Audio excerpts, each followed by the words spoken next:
All right. Welcome, everyone, to Bridging the Gap between deficit-based systems and the neurodiversity movement. Novel strategies for changing people's minds about neurodivergence. Ain't that what we're trying to do, huh? Whew. Ain't easy. Nope. Um, so, um, oh, you know what we forgot, guys? We forgot our little monster horns. Sorry, usually when we give this presentation, this is a fluffy monster themed presentation, by the way. Okay. And hold that thought. I'm gonna get, so I need a pair of fluffy monster horns. One I'm sec. I'm devastated. I left mine at home and I'm at the office, or I would be absolutely sprinting as well. I'm actually writing just finished a book about monsters as messengers, and monsters are just my total jam, so I'm excited. Oh, awesome. Yep. I mean, wow. I just looked so unprofessional earlier. I apologize. Okay. Now I'm ready to proceed with said presentation. Maybe even play devil's advocate today. Ha ha, bum. Okay. Anyways, fluffy monsters do happen to be one of my favorite visual stims. While we're on that topic, and um, I'm a psychiatrist, children and adults. I'm autistic and ADHD myself. I have a group practice that's physically located in Florida. I also see patients who are licensed in Colorado and Washington State as well. And um, my mind was kind of blown when I was first introduced to the neurodiversity movement as a psychiatrist. Thank you, Charnel, for that, by the way. And so I've been on a mission to try to change psychiatry to be more neurodiversity affirming since then. Ali. Yeah, so my name is Ali Bernard Garza. I'm a licensed clinical social worker in Colorado, and I have lived experience of having severe OCD and ADHD, and went through about 15 years of navigating having undiagnosed OCD, and didn't receive evidence-based treatment till I was 25. And when I did, it was absolutely life-changing, which also changed my career. And so I am the founder of OC and Anxiety Colorado. We are an intensive outpatient program and outpatient clinic in Colorado, and we specialize in providing neurodivergent affirming care for folks who have OC and anxiety related disorders. So that is me. Hey everyone, I'm Kim Rust. I'm a late diagnosed autistic clinical psychologist. I live in Florida, and I'm also authorized to see people through SciPact. I split my time in my private practice between doing neurodiversity affirming therapy and evaluations, and I also teach at Fielding Graduate University doctoral psychology students, which is where I got my PhD. And I just love bringing affirming concepts to the new generation of psychologists. And I am Charnel Widnall. I'm an autistic licensed mental health counselor. I have a group practice, and we specialize in mental health counseling for autistics, adolescents, and adults. And we're located in Tampa, Florida. Thanks. So, it takes actually average 17 years for new medical evidence to change medical practice. What is it going to take for the neurodiversity paradigm to become widely accepted within medical practice, academia, society at large? And how do we effectively reach people who are firmly entrenched in strictly pathologizing perspectives? So we need, yes, a greater depth of understanding of autism, and yet we also need to effectively communicate that deeper understanding of autism and translate it into clinical practice to change the treatment of autistic people and improve autistic lives. So, next slide. That is an image from Stanford Neurodiversity Summit 2024, and then the American Academy of Child and Adolescent Psychiatry annual meeting in 2024. Kind of they take place around the same time, and I had unicorn themed presentations for both.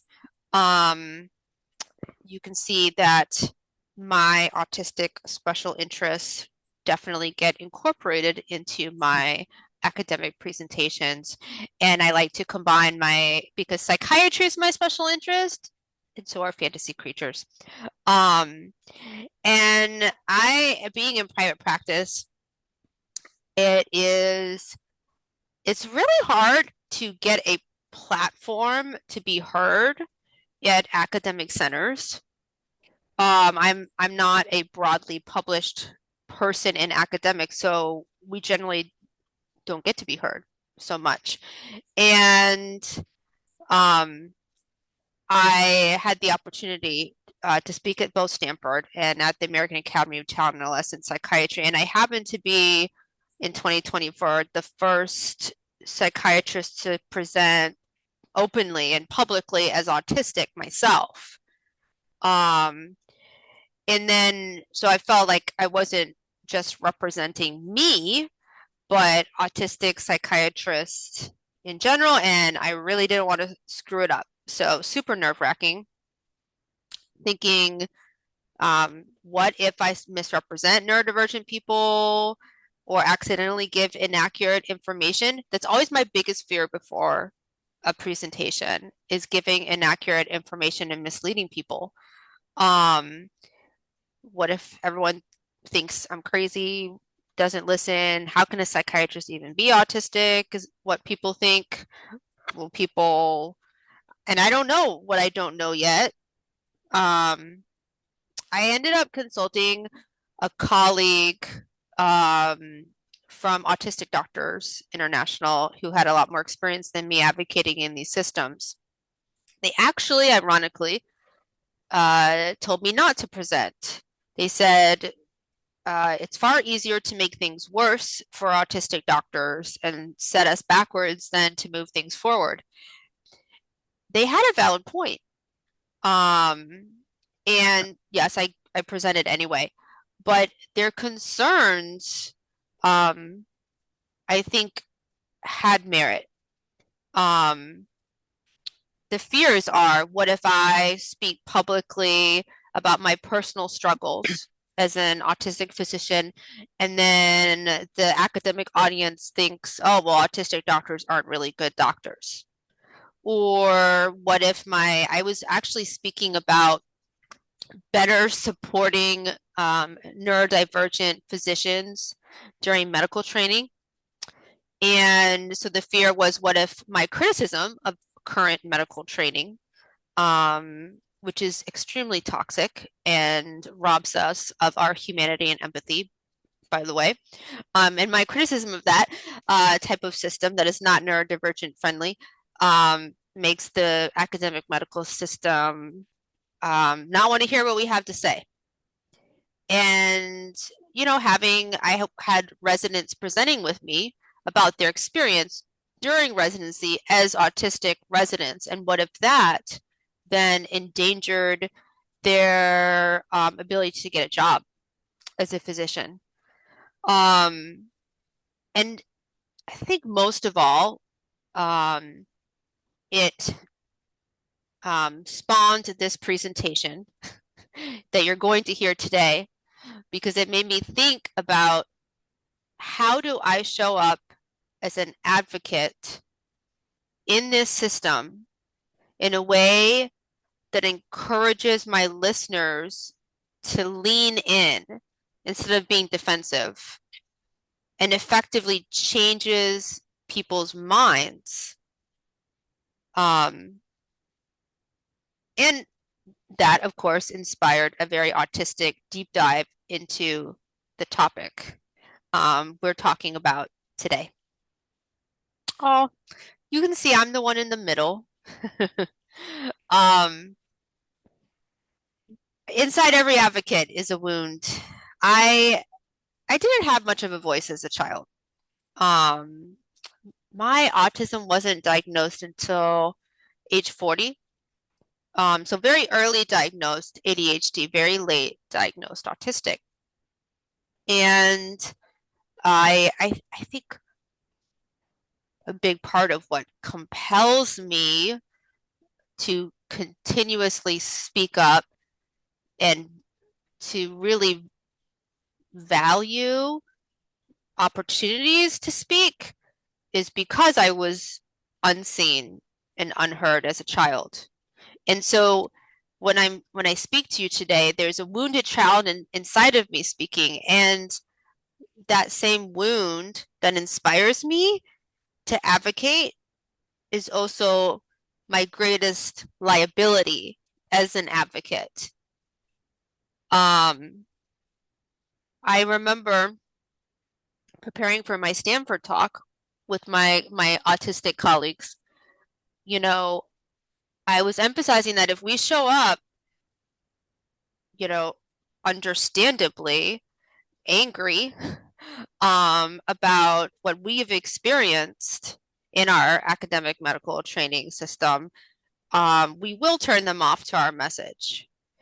And then my autistic colleagues turned back to me and said, but if we completely sanitize and erase our anger about what we have experienced as autistic people during our medical training, then we're not really showing up authentically. So there's this balancing act, I think.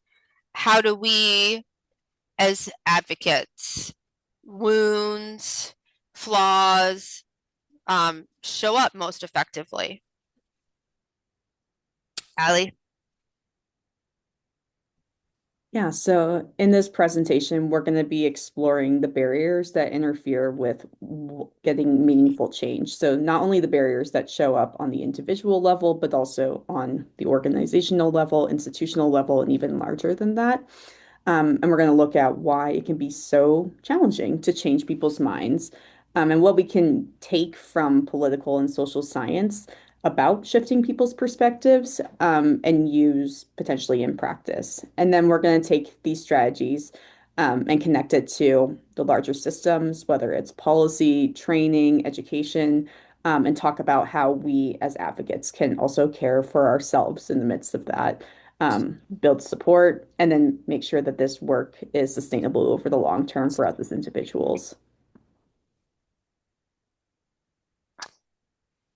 So I think that misunderstanding what neurodiversity affirming actually means is a huge barrier to the broader adoption of neurodiversity affirming care in the academic and medical community.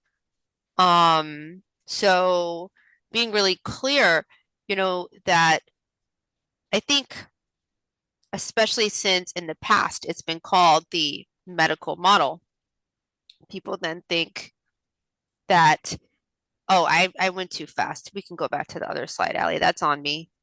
Doobie-doos. So rewinding back to this slide. Um, people may think that the goal of treatment or I think being anti-medical model may mean people misinterpret neurodiversity affirming care to mean that autistic people need zero treatment versus neurodiversity affirming care means that the goals of treatment, support, medication, etc., are there for the individual to live their most authentic, fulfilled, and meaningful life, not to be as normal as possible. That autonomy and self-determination are honored. We value lived experience and each autistic individual's perspective on themselves. That does not mean that the autistic client's perspective is the whole story. if I knew the whole story on myself, I could save a lot of money going to my own therapist. That lived experience is the only valid form of understanding autism, and we're tossing out anything that doesn't come from lived experience, or that we only talk about the good parts of being autistic. Next slide. So about this whole calling it the medical model thing, I think that this is really unfortunate because this is obviously gonna turn a lot of people in medicine off when they say, yo, the medical model is terrible. And it's confusing. They might be hearing, okay, well, we don't want any of you medicine, psychiatry people here. We're anti-medical treatment. I like Zosha Zax's article where he talks about changing the terminology maybe from medical model to normalization model, the quote, make people look neurotypical model, or maybe the pathology paradigm. But we really need allies in systems. The system sucks, but we also need to create allies in the system to be able to change the system to become more neurodiversity affirming. Other barriers. So Charnel. Okay. Oh, here we are. Okay, so since subjectivity often feels like objectivity, naive realism makes it seem as though the best way to change people's minds is to show them the facts that support your view, because anyone else who has read the things that you have read or seen the things that you have seen will then naturally see things your way, given that they've pondered the matter as thoughtfully as you have. Therefore, you assume that anyone who disagrees with your conclusions probably just doesn't have all the facts. If they did, they'd already be seeing the world as you do. So again, many people intuitively reason that if they give enough information, if they can only explain the facts, that the listener will then be able to accurately reason and come to a rational conclusion. But again, decision making is not as deliberate or logical as we may assume or hope. And this is because engaging in slow, deliberate, and rational decision making actually requires cognitive strain. And to avoid this strain, we often engage in subconscious processes called heuristics. You can think of heuristics as mental shortcuts that reduce cognitive strain. And they help us to quickly dismiss or argue away new information so that we do not spend the time or cognitive energy integrating new ideas into our current belief system.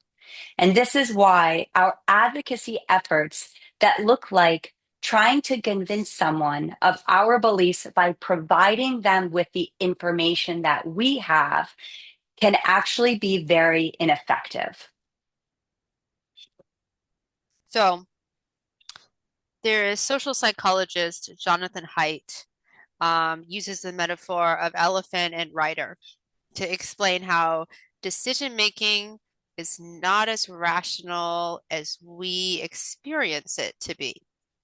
So the rider, our logical reasoning, thinks he is in charge. However, it's actually our emotional intuition, the elephant driving the decision making, especially when it comes to moral issues like human rights. We use emotional intuition. So it's like the elephant of emotional intuition nudges us in a certain direction, and then we engage in post hoc rationalizations to explain why we went in that direction and why we think a certain way to make us seem like we made an objective, rational choice after the fact.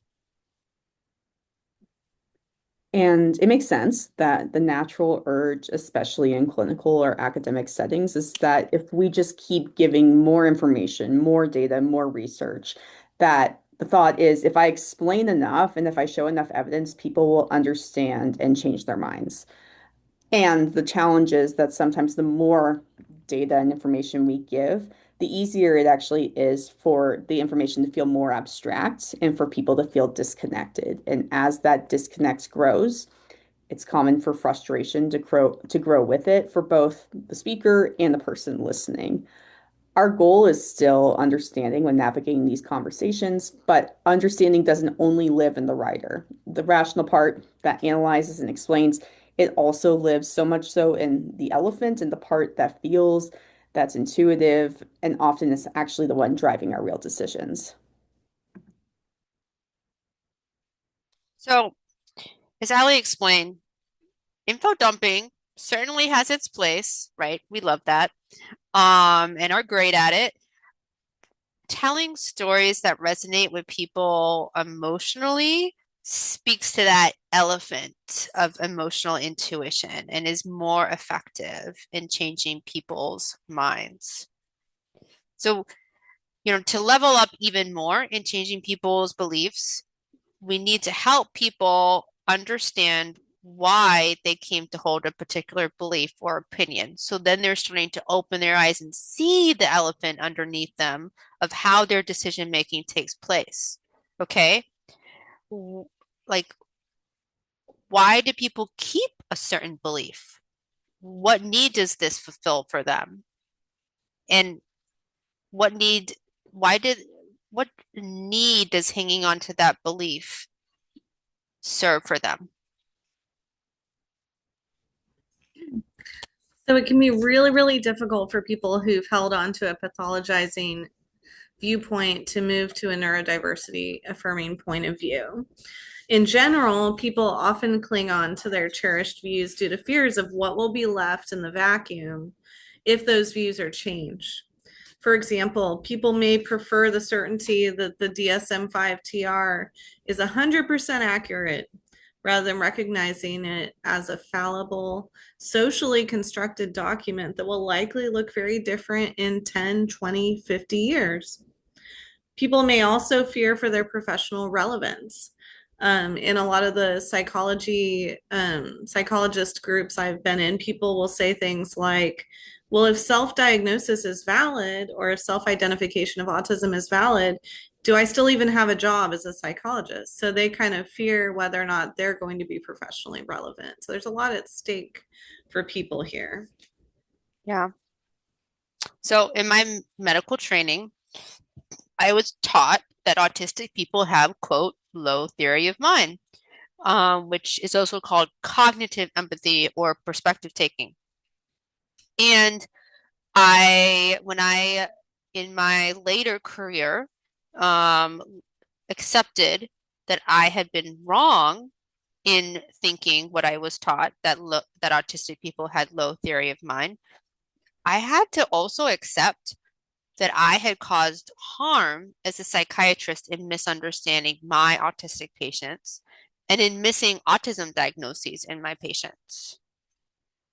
And if I change my belief from what I was taught in residency and what the most psychiatrists still believe, honestly, will I be judged by other psychiatrists as a bad psychiatrist? A psychiatrist who just sees autism everywhere. Which brings us to this point. Um, there's a lot that we lose when we change our minds, and of course, a lot that we gain. But one of the biggest um, barriers is social death. Social death is scarier to us in many ways than physical death. Sociologist Brooke Harrington coined this concept. So, social death means rejection from one's community.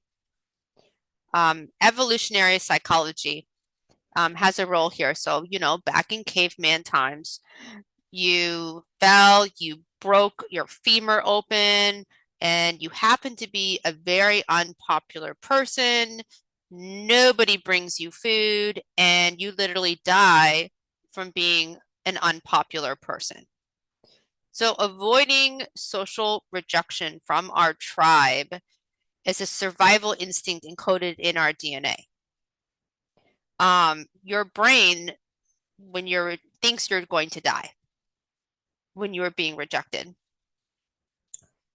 I have a personal hypothesis that autistic brains are less susceptible to the cognitive bias um, than neuralistic people, and that many autistics tend to be more likely to prioritize accuracy um, and what is correct over social safety. I did that growing up, and it got me in a lot of trouble for sure.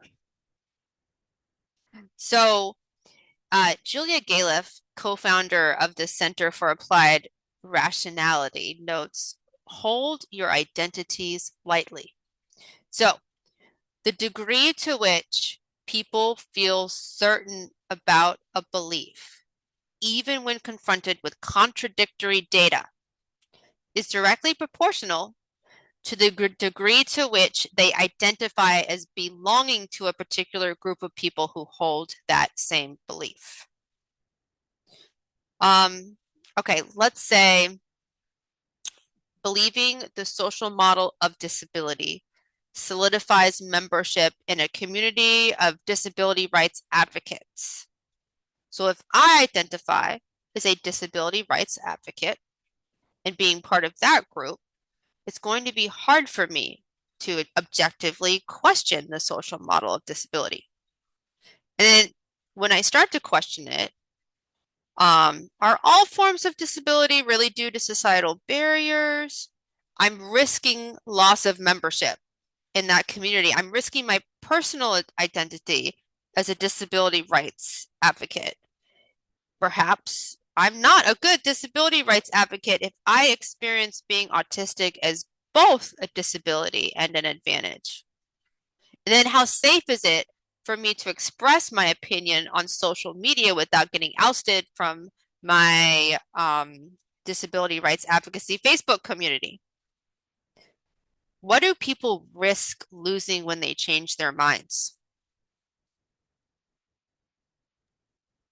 Yeah, and that question of what do they risk is really important because sometimes from the outside, these fixed beliefs that people have may look like just sheer stubbornness, but often the real issue is the cost, that changing their minds isn't just an intellectual challenge or barrier to get over, but they carry social, emotional, and even existential consequences. Um, and so sometimes the risks are subtle, like a hit to credibility, a strained friendship, or just the discomfort of uncertainty in and of itself. But on the other end of the spectrum, for example, in high control environments, whether, religious systems or cults, the cost escalates. Questioning one's belief can topple the entire structure of their lives, leading to profound loss of safety, community, relationships, and even their own identity. Um, I can appreciate the challenge that comes with that personally. At the launch of my young adulthood, I left a high control religious cult. And for me, it wasn't just about changing opinions and having a shift in perspectives. That meant exile for me. And that led to having to rebuild my life from the ground up. And living through that experience showed me just how high the cost is of shifting beliefs for some and how fear itself often becomes the greatest barrier to change. Most people hopefully don't face such severe consequences, but the same dynamic exists on a spectrum. Whether it's the cost is subtle or devastating, the underlying fear remains. If I change my mind, will I still belong? Will I still be safe? Will I still know who I am? And this is why understanding potential loss matters. Facts and evidence rarely change minds, unfortunately, if the social and existential cost feels too high. But when we're able to recognize what's truly at stake for folks or for a system, we can start to explore the conditions of safety and belonging that could lower that risk and make change more possible. A challenge that we are also facing is an increasingly wider gap between our polarizing beliefs. This is a result of something called the law of group polarization, which says that groups that form over shared attitudes tend to become more adamant and polarized over time. When I learned about this, it really had me understanding the impact that social media is having on our capacity to engage in meaningful discussions with people of varying beliefs, and how this was increasingly polarizing different groups of people. On social media, we are finding ourselves in more and more groups formed by shared attitudes.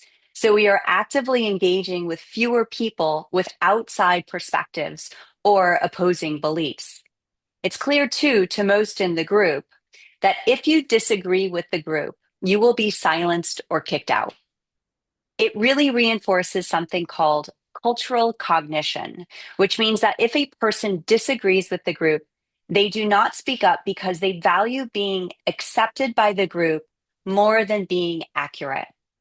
And being ever more consistently exposed to those who share in our beliefs reinforces confirmation bias, as there are fewer contrarian beliefs in our immediate networks. So this is why we need to have a lot of open, non-judgmental dialogue. Helping families and professionals be open to more affirming strategies for our autistic kiddos than compliance-oriented ABA is something that I'm continuously advocating for. And the original research supporting ABA, we're aware, has significant flaws.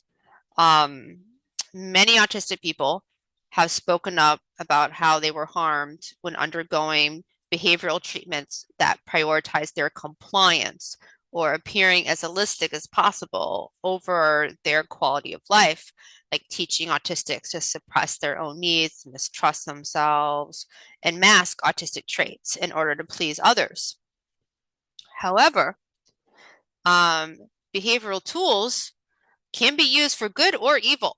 Positive reinforcement, modeling, modifying the antecedents before a challenging behavior by adjusting the environment can be helpful strategies to use as part of a treatment plan that is prioritizing autonomy, self-efficacy, and authenticity.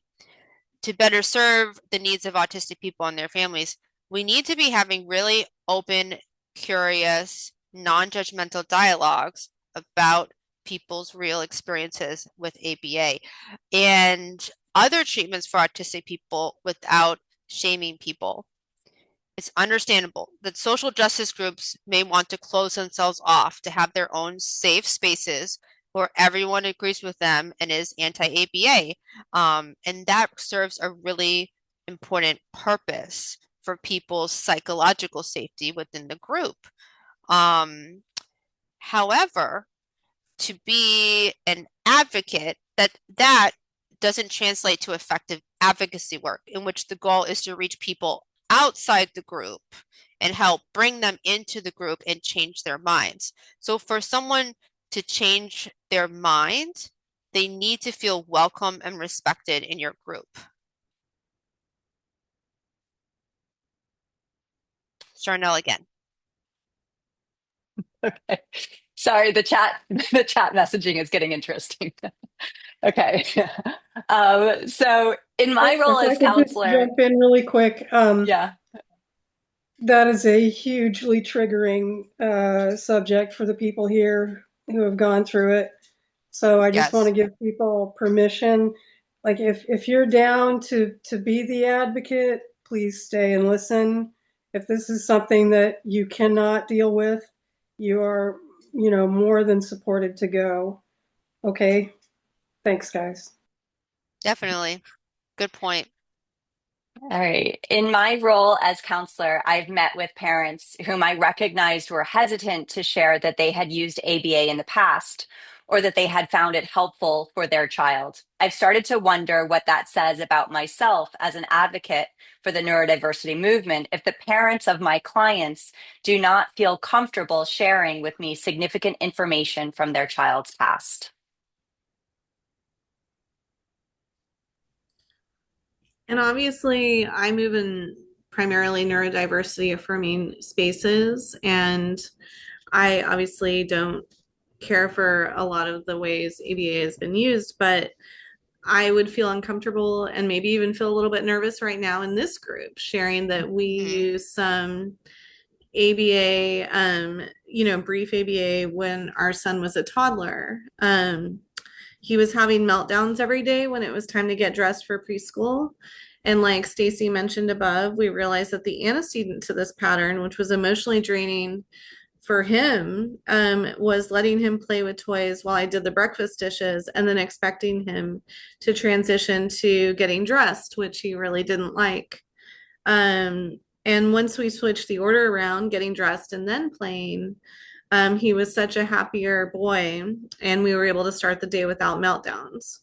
However, this is something that I hesitate to share in certain circles due to fear of being ostracized for even having used some ABA services.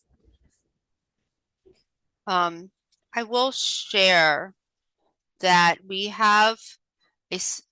mean, it might feel small, but we actually did have a major win in the American Academy of Child and Adolescent Psychiatry, getting them, it was actually a colleague of mine who's also an autistic psychiatrist, getting that academy to publish a statement that insurance companies should cover more options for families than just ABA.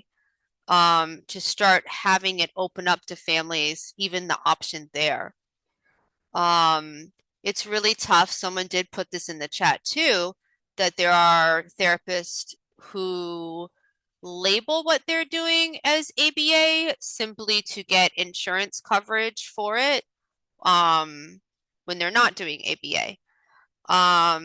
And then there's a lot of fear, especially for families where they have no other option and they're really terrified with low income families or even ethnic minorities of how they're going to have their kid prevented from, say, being um, hurt by police officers if they are running away from school and the only option they have is an ABA person to come on site to the school.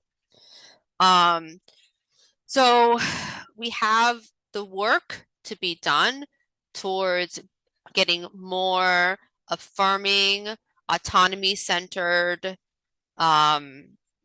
treatment options for autistic people.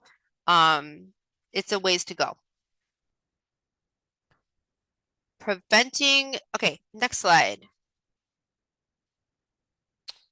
Preventing the alienation of families of autistics with high support needs is a major thing that the neurodiversity movement needs to grapple with. I'm sure you're aware that there is a subset of parents of autistics with high support needs who are feel extremely unseen by the neurodiversity movement. So I went online on Facebook actually, to ask parents of high support needs autistic kids, what the neurodiversity movement can do better to not alienate them. Like, guys, I was like, I'm doing a presentation. What do you want me to share that nobody is talking about that you want people in the neurodiversity movement to know? And I got invited to some groups. I got into some autism mom groups. Um, One group in particular, and watch out because there are things that are going to be triggering for people in this presentation. Um, the group was called Facebook group. Parents in there spoke about feeling erased by the neurodiversity movement. That when advocates like me say autism is a difference, not a disorder, they feel that their pain and suffering is ignored. And when I speak about autonomy, healthy autistic identity, and they are simply concerned about their kid eloping from the classroom and smearing feces on the wall, they feel that I am out of touch with their child's, quote, real needs. When I use the word autistic to describe me, parents feel I co-opted the term autism to describe an extremely different condition than the one impacting their high support needs child. One mom whose son had severe apraxia, so they can't use mouth words, she posted, "My son doesn't want acceptance, he wants a cure. He wants to be able to wipe his own bottom." And, you know, this, of course, represents a subset of parents of high support needs autistics, not all parents of high support needs autistics. But they feel that the neurodiversity as a social justice movement is completely out of touch with their experience. And this is a gap that we need to bridge in order to bring more people into the neurodiversity affirming mindset.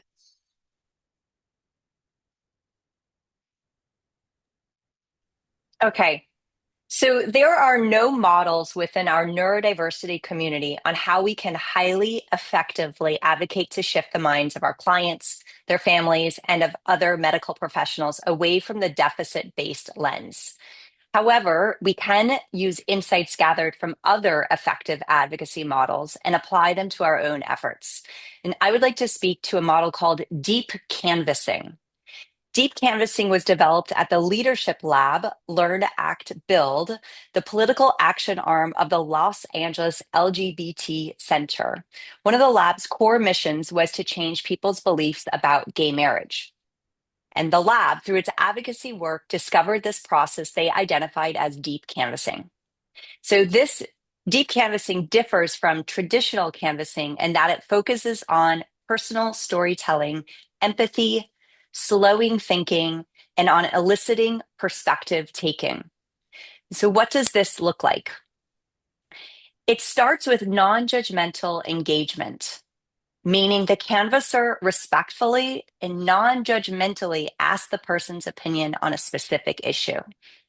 Next, the canvasser invites the person to explain why or how they've come to their belief and encourages them to recall a time in their life when they themselves felt judged, discriminated against, or unfairly treated. At this point, the canvasser is helping the individual access emotional experiences that form a bridge to perspective taking or understanding others. The canvasser then draws parallels between the person's experience and the experience of those facing systemic stigma.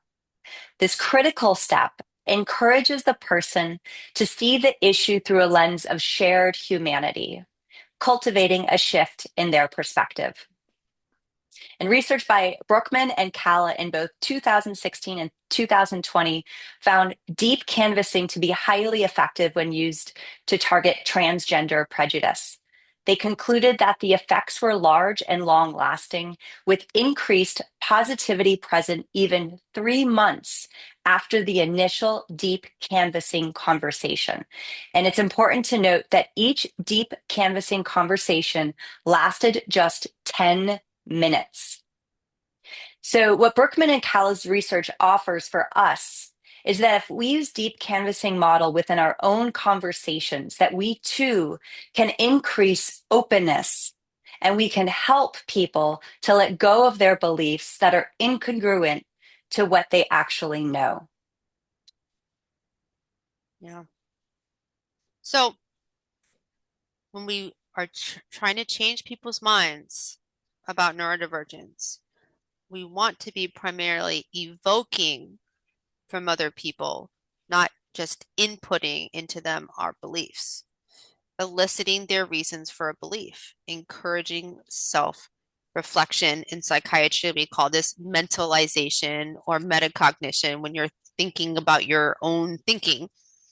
So, example, let's say I want to convince a fellow psychiatrist that autistic people do, in fact, have empathy and perspective taking abilities. I ask that psychiatrist, where did they originally learn that autistic people supposedly have low empathy? Find some common ground. Perhaps I share a personal story that may resonate with them emotionally of how I used to believe incorrect things about autism that I was taught in my training and came to update my beliefs with new information. When we cultivate openness and curiosity, we welcome disagreement. Um, we avoid triggering defensiveness. Defensiveness happens when the other person perceives that we are judging them or threatening them. So, psychologist Louis Cozolino um, coined the term amygdala whisperer. Okay, amygdala being the fear center of the brain. We're putting people at ease. We're avoiding defensive tripwires that set off their amygdala. And also, fMRI studies show, right, the Kaplan's 2016 study, there are neural correlates of this. So, people with less activation of the amygdala in the fMRI were the ones most receptive to changing their political stance on an issue when faced with counter evidence.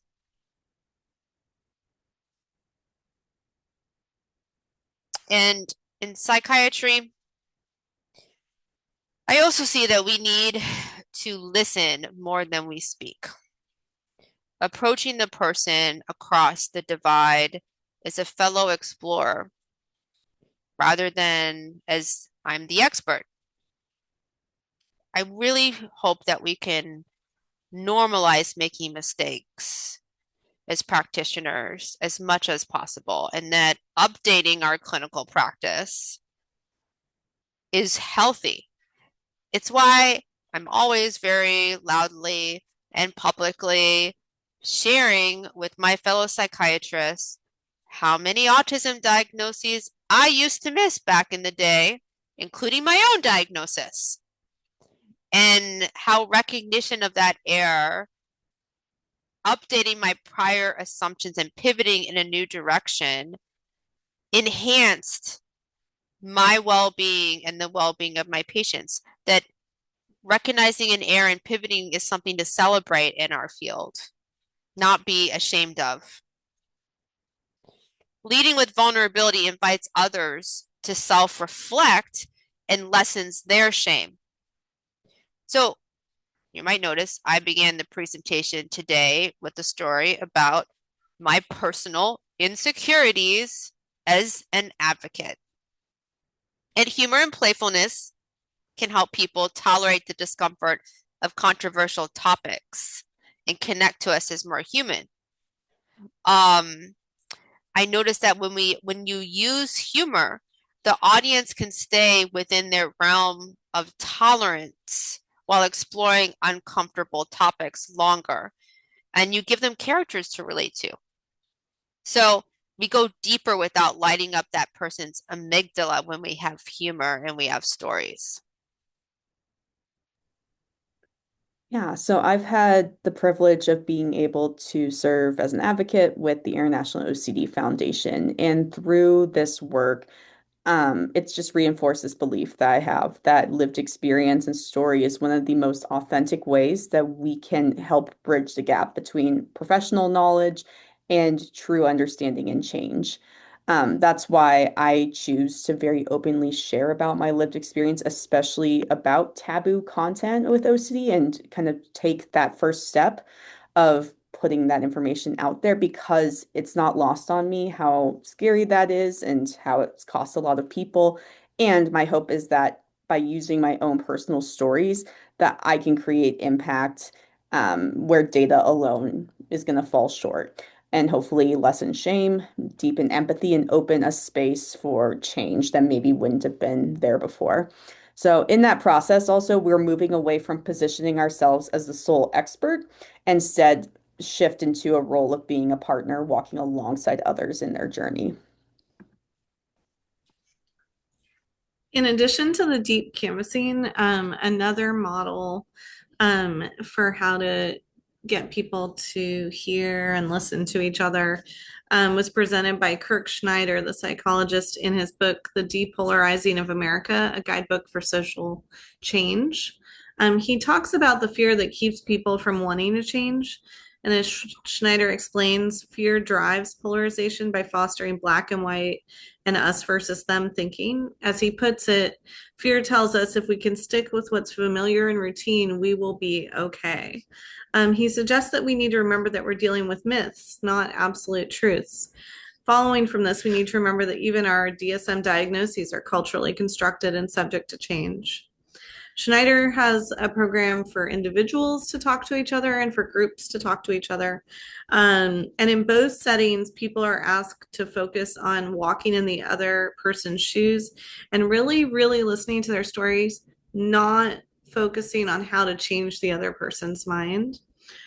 People are asked to speak only for themselves, not for any other person or group.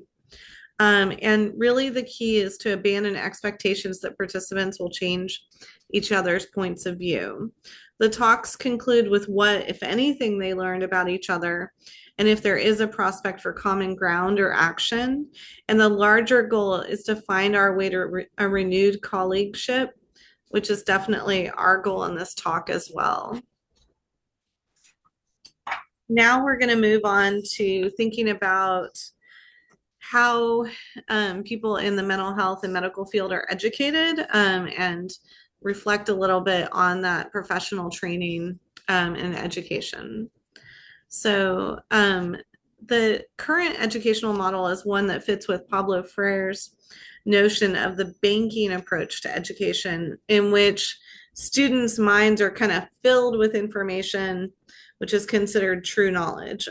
This knowledge tends to reflect the values of the dominant society, which for our purposes is the pathologizing model of autism. In this banking model of education, students are not taught to think critically.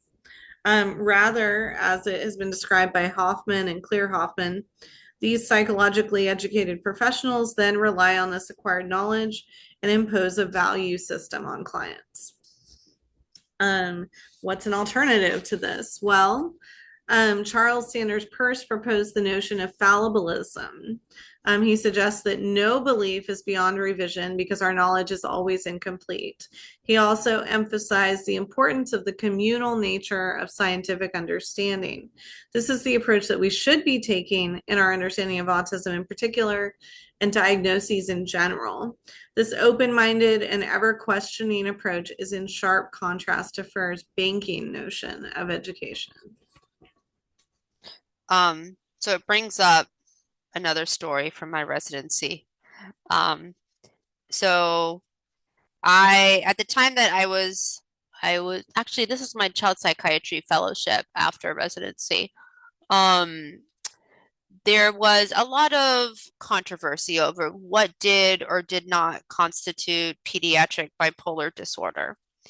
And I, very autistically, decided to take the same case to different attendings and ask whether, and kind of poll different attendings in my program with the same question to try to figure out where I would land in this, is this or is this not pediatric bipolar disorder camp? And I got in a lot of trouble because they realized I was asking different attendings the same question. And were highly offended by that. And I had as a disciplinary action, I had to stick with the same attending. Yeah, someone's asking why. It's an holistic thing, okay?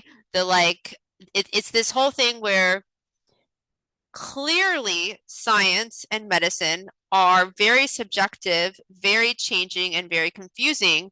But when people are teaching you science and medicine, you are supposed to pretend that what they're telling you is the 100% truth, and they couldn't possibly be wrong.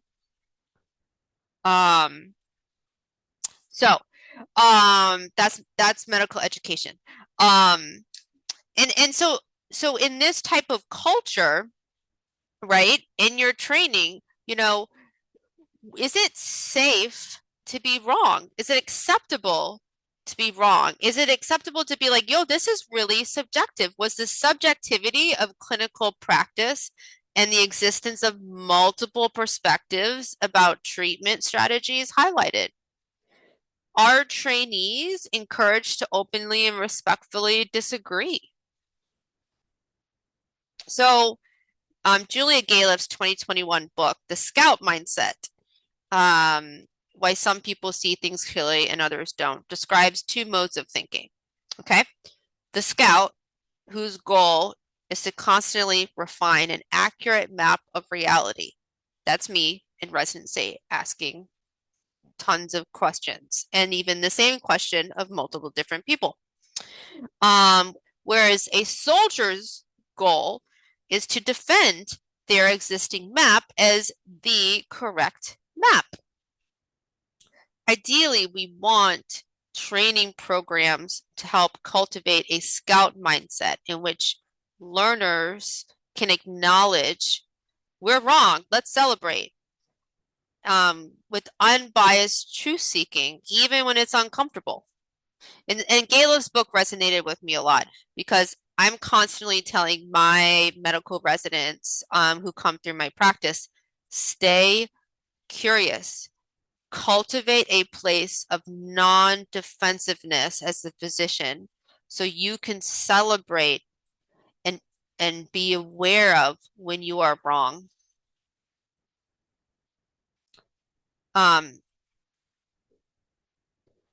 Now, the banking approach, where we just give people a bunch of info presented as accurate info, the info, has a place, okay?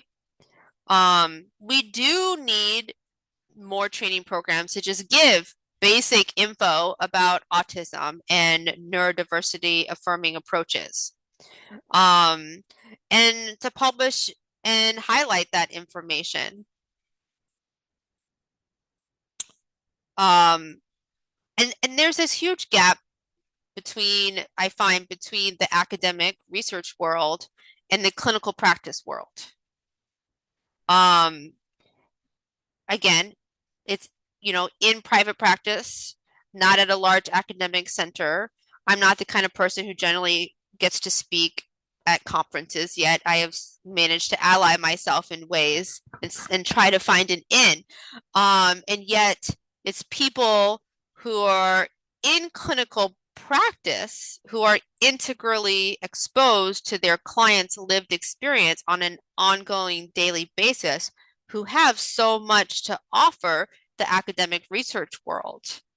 And the academic research world has a lot to offer us in clinical practice. So this is another gap that I would like to see us trying to bridge. I wouldn't be able to give presentations at all like this if it wasn't for personal connections that I've made with autistic psychiatrists who are at academic centers. Which brings me to the importance of mentorship. Next slide. So we need to not just to be advocates. We need to not just be out there advocating, but actively recruiting and mentoring new potential advocates to pass the torch to. So we're here like trying to teach people to advocate.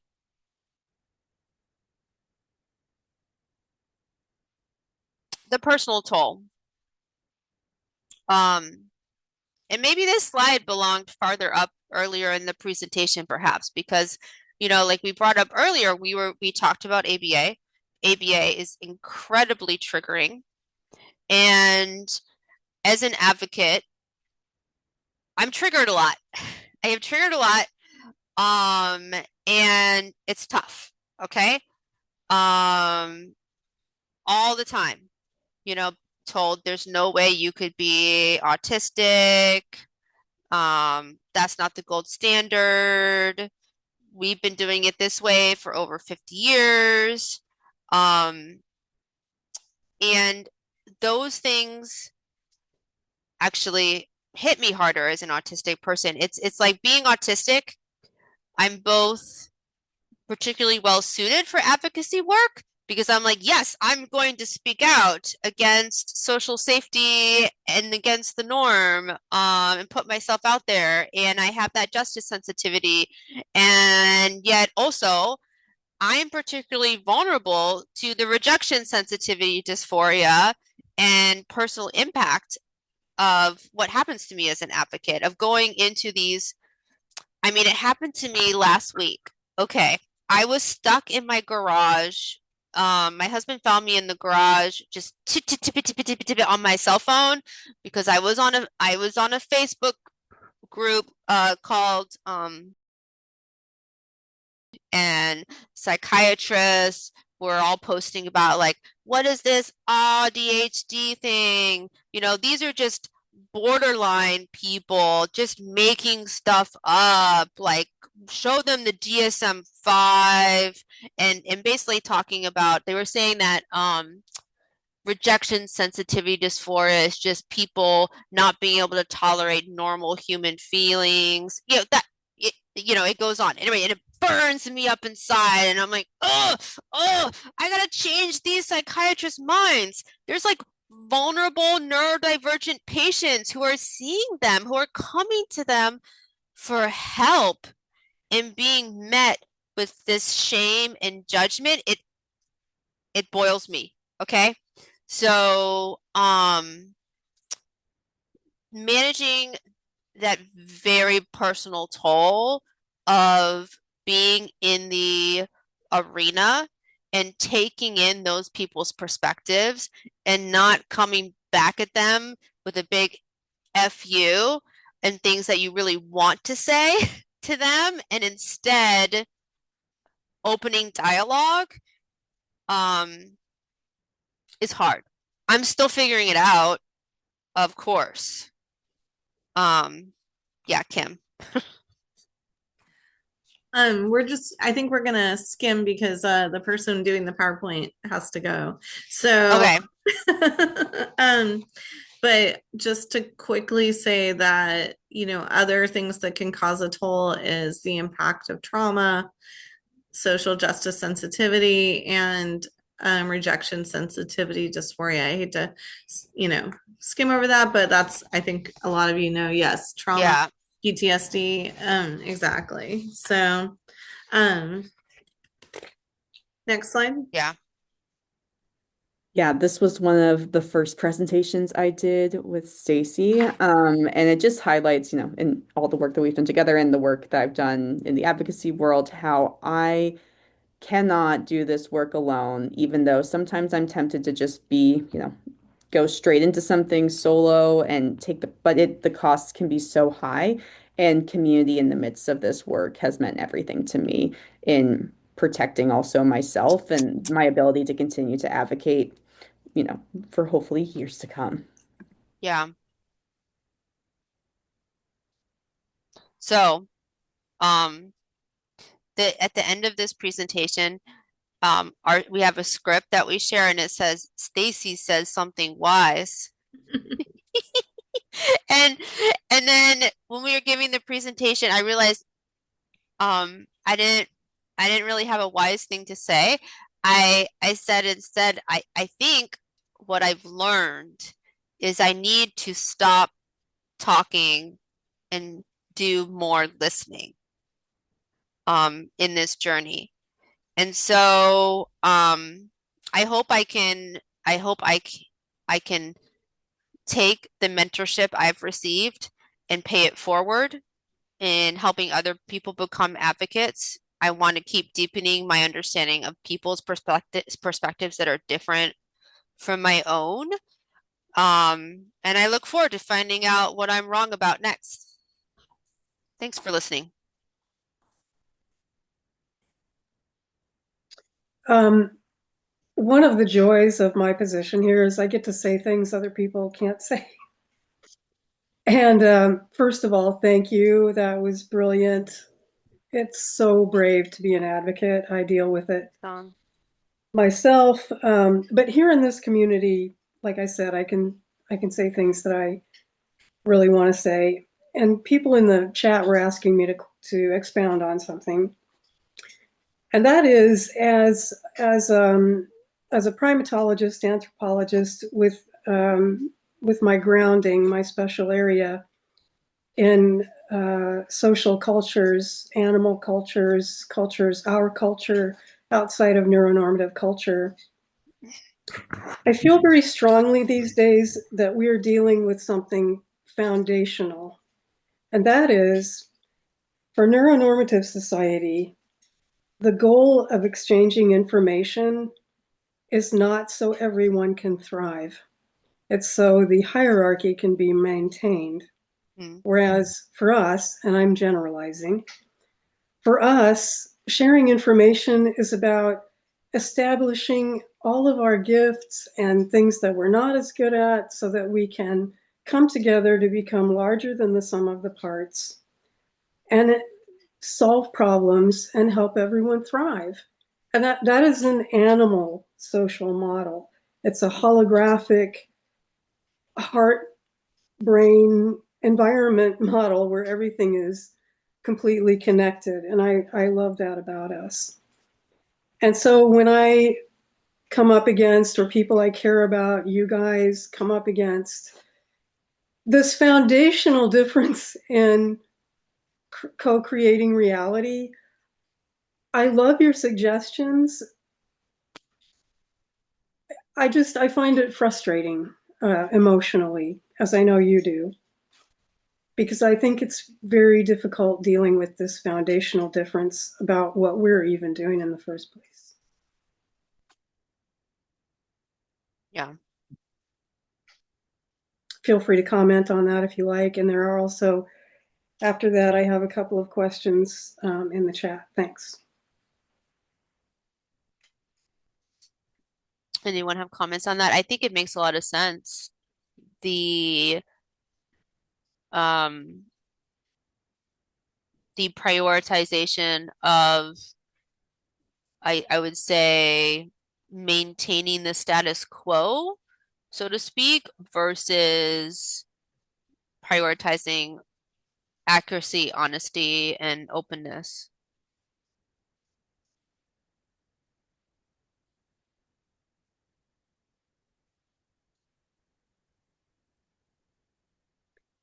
Yeah, I can't help but feel as an anthropologist that if neuronormative people had wanted to solve some of these problems that plague not just our relationship with them, but clearly make it so that their own culture is not thriving, they would have solved it thousands of years ago.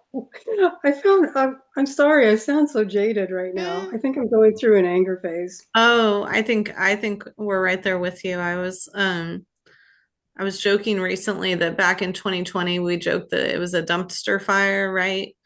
And recently I came up with a new metaphor that actually the whole world's on fire and we're like in the dumpster, like trying to like shelter from the whole world being on fire. So I think your frustration is coming from an important place of recognizing the fallibility of our culture. That it's pretty effed right now. Yeah. And there's a lot Thank of you. different veins to that, Yeah. including the neurodiversity, the fact that how a lot of people I'm seeing a lot of hurt and, trauma and things in the chat, even that people have been through a lot of really hard things. And it's, that's where I think this presentation was so passionate for all of us because we really do want to make things better and we were desperately, hitting our heads against the wall. Like, is there any way to do it? So let's study it and figure out. So sorry, I won't dominate, but You're No, good. You're not that's dominating. You're brilliant. cool. That's brilliant. And I mean, as we all know, it is always incumbent upon the disenfranchised to go across the bridge. Uh, I don't need to tell anybody that. We all know that here. So one of the questions that came up from an autistic person was, what is the difference between cognitive rigidity and black and white thinking in terms of how, if I got this right, how that's pathologized in the medical community? If I didn't get that right, feel free to come back So the on. question is, repeat the question for me again. What is the difference between I can say. Oh, go ahead. Um. So, so as an autistic person, I get accused of rigidity, and when I point out something that the group isn't seeing or whatever.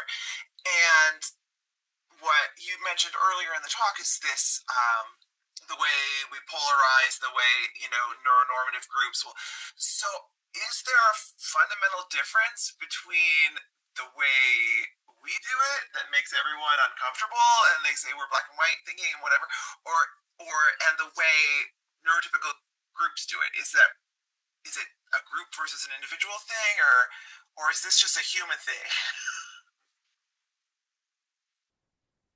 um yeah, I think that's going to be varying so much based on the particular individual and the particular group that I'm like struggling to answer. Anyone else in my group have a better answer than me? I mean, is there been any forward movement on like disproving or Yes. Yeah, okay, good. Disproving. So, I'm sorry. Sorry. That yes was like, please continue what you were saying.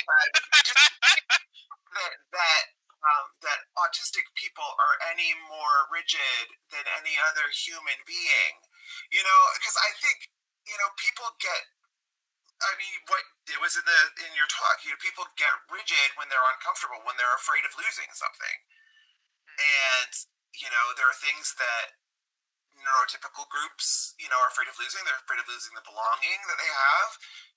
As an autistic person, I get rigid when I'm afraid of losing, identity, or I'm afraid of losing my sense of reality, or I'm afraid of losing what little comfort I have in the world. But that's not different, I think, from is there a fundamental difference between the kind of polarization that you see in typical people and the kind of rigid thinking? Is that a false pathology? Because I was saying my hypothesis earlier that I think that autistics are less vulnerable than allistics are to group think in many ways, like needing to think like the rest of the group because the rest of the group thinks like that. Um, my understanding of what people are pointing to when they say you're being rigid, as allistic people are pointing at us, is like the need for routine and to know what to expect because being off that routine, having all these experience sensory things we don't expect happen, this or that happen to us, just dysregulates our nervous system so much. And then they're like, oh, you're rigid because you had a meltdown because your like veggies were mushy and you couldn't stand the texture, something like that. Like that's an example I think that gets called rigidity. That being said, I also think, okay, inflexibility and ability versus ability to change, I think is just like a trait that can occur to varying degrees, whether you're allistic or you're autistic. So those are my thoughts. Just some thoughts. I don't know. I'm thinking Charnel might have some thoughts By the way, a couple people since had you know their so hands much, up for Charnel. a while. Oh, sorry. Oh, no, I didn't want to interrupt. You can move Just forward. whoever's co-hosting, there's a couple people who have had their hands up for a while. If you could get to them. Thank you. I was just going to say that rigidity can show up in so many ways that we might not always be conscious of. And so, even just like in our language and how we understand things. So, yeah, but yeah, I mean, it is a human trait, and it's going to show up in all humans to varying ways, perhaps. But I mean, it is part of the autistic experience, right? Yeah. I think it Hey is one guys, I of the. just wanted to make sure we had Oh, sorry, I saw a couple of hands up for a while. I think this is a great dialogue. I'm just feeling bad because they've had their hands up for so long. Cool. So if we wouldn't mind Onward. giving them a chance. Thank you. Okay, I'll go first. I just wanted to say this. Well, I missed the middle part because the billing person for my psych MP called. That's been a whole crap show lately. But anyways, a few years ago, when I was in a psych ER,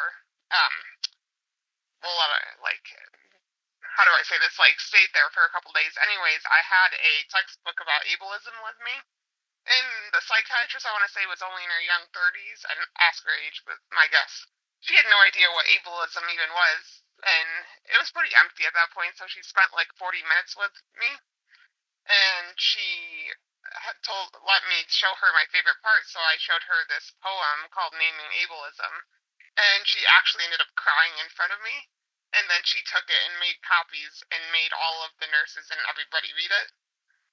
But I thought though when the part you said at the beginning about 17 years I think it was that Yeah. it like improved the research, it was like, oh my, oh that's rough. For like new knowledge, new medical knowledge to become standard medical practice. Yeah, and like also a year ago, so where I go to therapy, it's like a clinic because of Medicaid and whatever, just bad insurance. They're like, oh, we don't do developmental disabilities, we do substance abuse and mental health. And I'm like, do you not think autistic people don't have mental health problems? And like even for me, like I am slightly too functional, whatever that means, to get developmental disability services, even though I need them. Um, so like yeah, a year ago I convinced whatever she is, clinical officer, something in that agency, to require some type of education on autism. Um, now, I don't really know if that's been effective at all or if they have to get the state to agree and whatever, but oh, it was a little disappointing hearing that 17-year thing because you want something bigger. Like, I don't know. It's frustrating being autistic, having to teach all your providers what it is like to be autistic and how emotion, especially the emotion regulation thing. Well, anyways, thank you guys for your presentation. It was really. I hope I can get the PowerPoints because I really want to share this stuff with my therapist. Um, I'm an anthropologist. I'm accustomed to just listening for long periods of time. That's totally fine. I just want to say thank you so much for all of this. I mean, just speaking to the being triggered all the time alone is really huge. I think a lot about emotional labor on both sides of the interview table all the time these days. So I just wanted to say thank you for that, for one. But I also wanted to say, like the heavy stuff that we deal with is too much all the time, and so it's nice to find those points of like I don't know that feel like a win in some way. So I just got back from the annual meeting of the Society for Applied Anthropology just yesterday, and my presentation was on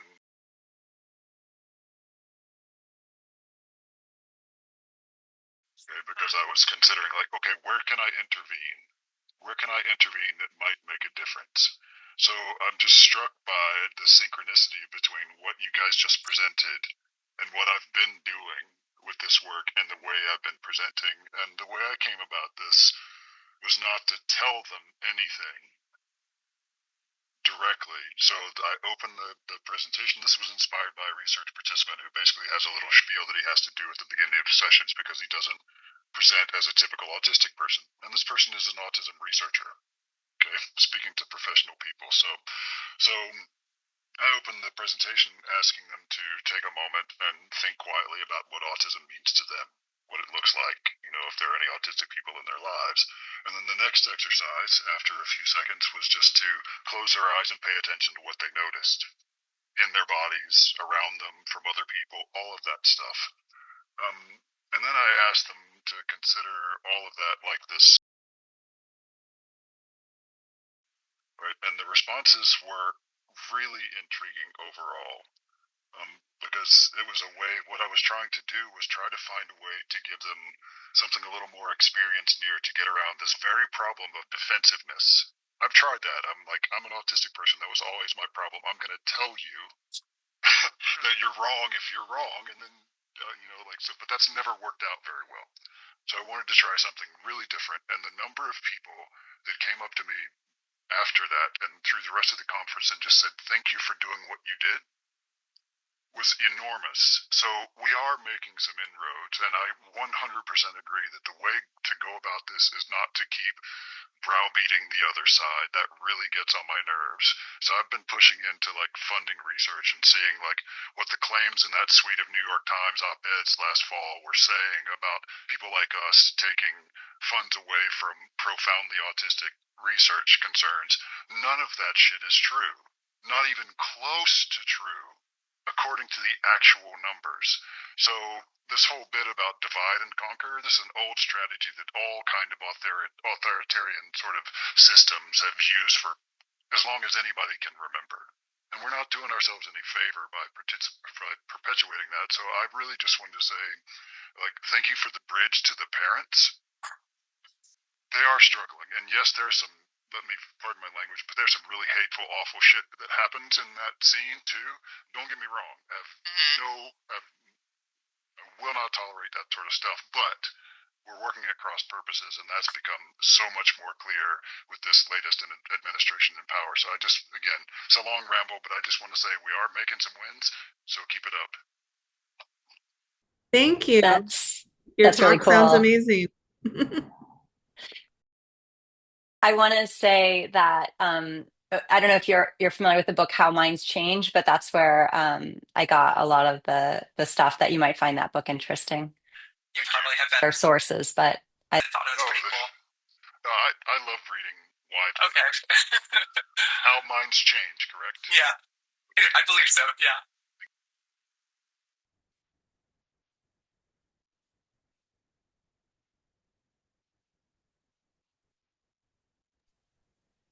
I'm on my way to Oslo later this week, and while I'm there, I'm planning to try to find resources from the way they have compassion classes, basically, and see if I can bring anything home for us. Awesome. Well, thank you so much for having us. Thank you. Can I say one more thing? I forgot to say this. I'm still in post-conference recovery mode. Yeah. But I wanted to say to all of the panelists, my study sample are all pretty much clinicians and academics and practitioners. So if you're interested, I would love to have just a little informal conversation with all of you about all of this stuff. If you're open to it, I would love to do that. So if there's a way you would prefer me to reach out to do that? I put my email in the chat. Is that Stacy speaking? That's me. That's Stacy. Okay. Speaking. Awesome. I'm open also. I'll put my email in the chat. Thank you. Thanks. Great. Thank you. This was so insightful. And again, my heart just goes out to you. It's so brave what you're doing. And you put so much heart into what you're doing, so much persistence. It's really overwhelming. Yeah, we all appreciate you so much, and thank you for sharing these things. I do know there were also people here in the session that are in similar professions, and I know they got a lot out of it. So yeah, thank you so much for spending so much time with us today. I really appreciate it. Thanks so much. Thank you. Thank you. Good You're night. so welcome.